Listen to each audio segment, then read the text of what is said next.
Search engines for hackers. Number 1. Shodan. Shodan is popular for the identification of law infrastructure across the globe. If you are a security analyst and performing pentest on the law infrastructure, Shodan is a must tool in your arsenal. This tool provides a basic search for free, but if you want to use it further, you need to pay a minimal amount to get the subscription. Number 2. Hunter. Hunter is helpful when a security analyst wanted to extract an official email ID related to the company. Number 3. Census. Census is basically used to identify subdomains of the IT infrastructure, as Census list out all the available subdomains for the attacker. Attackers collect those IPs and start fresh recon to identify vulnerabilities. Number 4. Binary Edge. Binary Edge is a search engine for acquiring, analyzing, and classifying a company's data available on the internet. This tool provides a basic search for free, but if you want to use it further, you need to pay a minimal amount. This tool is available in the free, starter, business, and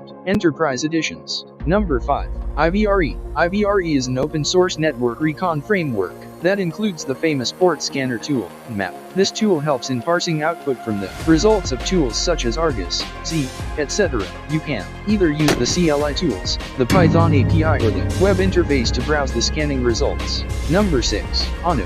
The web-based search engine tool is used to collect geo-information, active scans, lookups of threat lists, etc. If you find this useful, share this with your friends. Remember, sharing is caring.